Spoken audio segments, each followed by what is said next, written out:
Hi friends, మీరు apply చేసిన ration card status తెలుసా? అప్రూవ్ అయిందా లేదా ఎక్కడ పెండింగ్లో ఉంది తెలుసుకోవడానికి ఈ వీడియో చివరి వరకు చూడండి.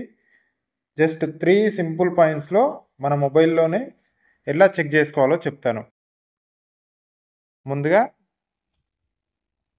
క్రోమ్ ఓపెన్ చేస్తాం.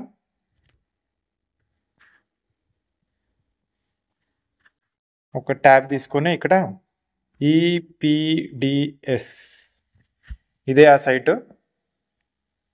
ఈ సైట్ లింక్ నేను డిస్క్రిప్షన్లో ఇస్తా. .in epds.telangana.gov.in దీన్ని సెర్చ్ చేయండి. ఇట్లా వస్తుంది. దీన్ని క్లోజ్ చేయండి. తెలంగాణ రైజింగ్ అనే దాన్ని ఇక్కడ క్లోజ్ చేసి food security card search first option ఉంది ఇక్కడ, ఇది సెలెక్ట్ చేసుకోండి. తర్వాత కొంచెం జూమ్ చేసి కింద రేషన్ కార్డ్స్ సెర్చ్ ఉంది కదా, దీన్ని క్లిక్ చేయండి. క్రోమ్లో కొంచెం సైట్ ప్రాబ్లం ఉన్నట్టుంది, వేరే బ్రౌజర్లో ఈజీగా అవుతుంది. అది క్లిక్ చేసిన తర్వాత ఎఫ్ఎస్సి అప్లికేషన్ సెర్చ్ క్లిక్ చేయండి. ఇది క్లిక్ చేసినాక మీరు మీ సేవలో అప్లై చేసిన నెంబర్ ఉంటుంది కదా, అప్లికేషన్ నెంబర్. ఆ అప్లికేషన్ నెంబర్ ఇక్కడ ఫస్ట్ డిస్టిక్ సెలెక్ట్ చేసుకోండి. మీది ఏ డిస్టిక్ అయితే ఆ డిస్టిక్ సెలెక్ట్ చేసుకోండి. అది హనంకొండ. మీ సేవ సెలెక్ట్ చేసుకున్నాక మీ సేవ అప్లికేషన్ నెంబర్ మా ఫ్రెండ్ది, ఇది మా ఫ్రెండ్ చెక్ చేస్తున్నా. Okay,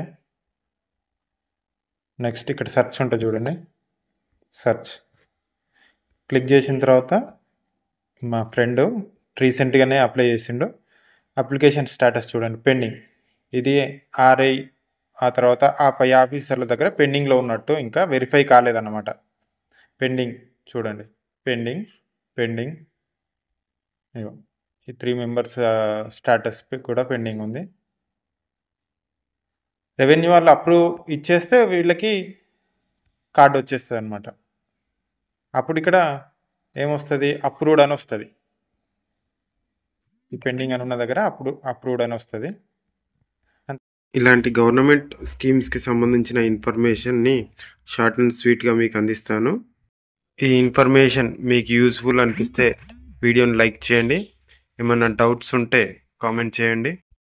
me friends and family మెంబర్స్లో కొత్తగా రేషన్ కార్డు అప్లై చేసుకున్న వారికి ఈ వీడియోని షేర్ చేయండి. ఇలాంటి ఇన్ఫర్మేషన్ కోసం గౌట్.info ఇన్ తెలుగు ఛానల్ని సబ్స్క్రైబ్ చేయండి. బెల్ ఐకాన్ ట్యాప్ చేసి ఆల్ నోటిఫికేషన్స్ ఆన్ చేసుకోండి. నేను ఎప్పుడు వీడియో చేసినా మీకు నోటిఫికేషన్ రూపంలో వస్తుంది. Thank you.